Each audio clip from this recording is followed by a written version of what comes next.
Bismillahirrahmanirrahim. Assalamualaikum warahmatullahi wabarakatuh. Baik, sekarang kita kembali lagi masuk ke pertemuan ke-9 tentang tema fragment.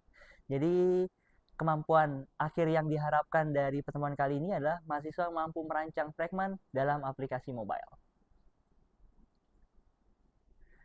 Baik, fragment. Selanjutnya, apa itu sih fragment? Fragment adalah bagian kecil dari antarmuka pengguna dalam aplikasi Android yang dapat dianggap sebagai potongan atau subbagian dari aktivitas. Dengan menggunakan fragment, kita dapat memecah UI pengguna menjadi bagian-bagian kecil yang dapat dikelola secara terpisah. Fragment memungkinkan developer untuk membuat antarmuka yang lebih fleksibel dan dapat digunakan kembali dalam berbagai tampilan atau layar perangkat. Jadi apa sih keuntungan dari menggunakan fragment itu? Pertama, reusabilitas, yaitu fragment memungkinkan untuk menggunakan kembali komponen antarmuka yang telah dibuat di berbagai bagian aplikasi, mengurangi pengulangan kode. Yang kedua, responsif, yaitu dengan membagi UI menjadi fragment.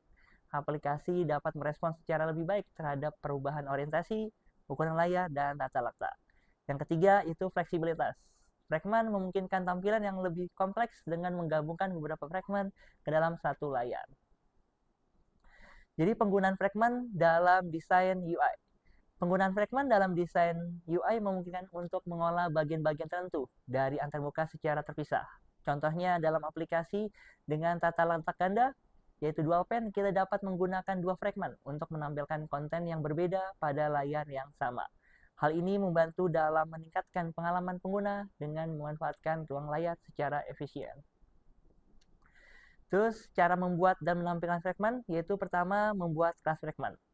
Pertama, membuat fragment melibatkan pembuatan kelas yang mengekstens fragment. Kelas ini akan mengendalikan perilaku dan tampilan dari fragment tersebut. Dalam kelas fragment, kita akan mendefinisikan metode onCreateView yang mengatur tata letak dan tampilan dari fragment. Terus yang kedua, menampilkan fragment di dalam activity. Untuk menampilkan fragment di dalam aktivitas, kita menggunakan transaksi fragment. Kita memasukkan fragment ke dalam layout aktivitas menggunakan manajer fragment. Ini dilakukan melalui transaksi yang mengarah pada perubahan tampilan di aktivitas. Terus yang ketiga, pengolahan transaksi fragment. Transaksi fragment digunakan untuk menambah, menggantikan, atau menghapus fragment di dalam aktivitas. Transaksi ini membantu mengolah tata letak dan interaksi antar fragment. Dalam transaksi, kita dapat menentukan tindakan seperti menambah, mengganti, atau menghapus fragment. Ini contoh dari codingan membuat kelas fragment. Bisa dilihat bahwa nanti codingan ini kita akan praktikkan di kelas praktikum. Terus ini menampilkan fragment di dalam activity. Bisa dilihat bahwa codingannya. Terus pengelolaan transaksi fragment. Nah, pertama itu ada begin transaction. Memulai transaksi untuk menambah, menggantikan, atau menghapus fragment. Add, yaitu menambah fragment. Replace, menggantikan fragment. Remove, menghapus fragment. Dengan menggunakan transaksi fragment, kita dapat mengolah penambahan, penggantian, atau penghapusan fragment secara dinamis sesuai ketentuan aplikasi. Hal ini memberikan fleksibilitas dalam menanggapi interaksi pengguna dan mengatur antarmuka aplikasi Android. Pengelolaan UI fragment. Pertama, layout dan tata letak fragment. Layout dan tata letak pada fragment mirip dengan activity. Fragment memiliki tata letaknya sendiri yang didefinisikan dalam file XML. Dan kita dapat mengatur tampilan seperti text view, button, dan lainnya. Dalam tata letak tersebut, tata letak ini akan mempengaruhi bagaimana fragment akan ditampilkan kepada pengguna. Yang kedua, interaksi antar fragment. Fragment dapat saling berinteraksi di dalam sebuah aktivitas. Misalnya, satu fragment dapat mempengaruhi atau mengirim perintah kepada fragment lainnya. Hal ini memungkinkan koordinasi antara berbagai fragment dalam satu layar atau aktivitas. Tiga, mengkomunikasikan data antar fragment. Kadang-kadang perlu mentransfer data antar fragment. Cara umum untuk melakukannya adalah dengan menggunakan metode setter atau menggunakan bundle. Kita dapat mengemas data ke dalam bundle dan menyampaikannya ke fragment lain melalui aktivitas. Ini contoh codingan, layout, dan tata letak fragment. Bisa dilihat ada itu kita menggunakan text view dan relative layout. Ini mengkomunikasikan data antar fragment. interaksi antar fragmen, fragmen dapat berkomunikasi melalui aktivitas yang menggabungkannya. Aktivitas dapat memediasi interaksi antara dua fragmen atau lebih dengan menerapkan antarmuka di fragmen dan menerapkannya di aktivitas. Ini contohnya mengirim data dari activity ke fragmen dan menerimanya di fragmen. Ini contoh dari codingan tersebut. Terus mengkomunikasikan data antar fragmen, contoh codingannya itu menggunakan bundle. Kita dapat mengirim dan menerima data antar fragmen dengan mengemasnya sebagai pasangan kunci nilai.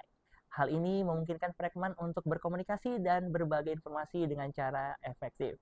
Dengan pengolahan UI fragmen, interaksi antar fragmen, dan komunikasi data antar fragmen, kita dapat menciptakan UI pengguna yang lebih kompleks dan terkoordinasi di dalam aplikasi Android.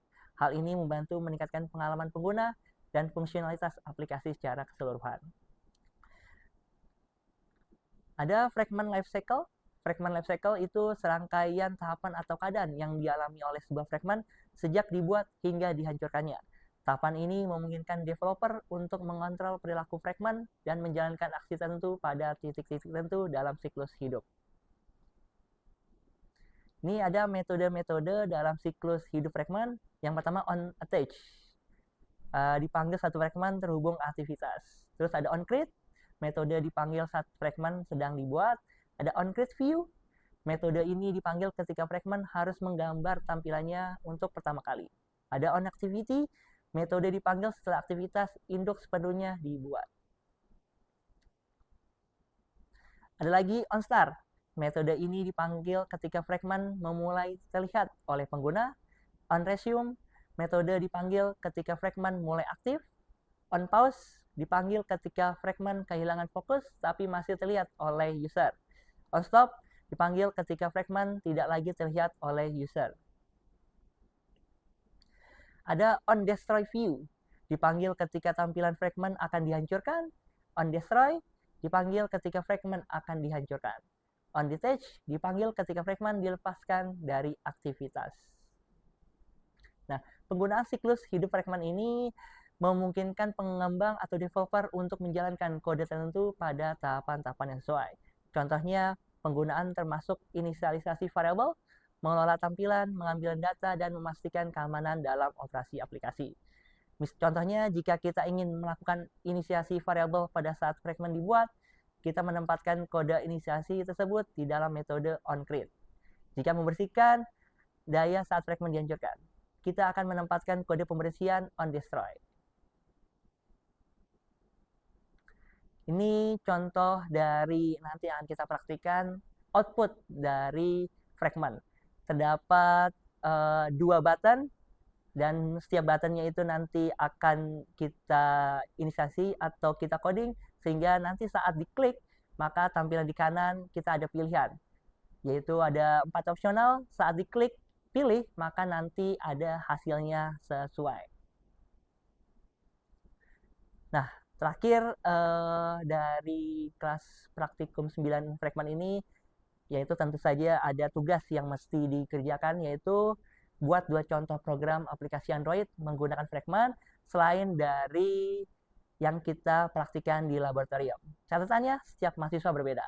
So, selanjutnya kumpulkan di list dalam bentuk APK dan divideokan dengan penamaan tugas 9 _nama _nim _kelas. Baik, itu saja praktikum 9 kali ini. Saya akhiri. Assalamualaikum warahmatullahi wabarakatuh. Selamat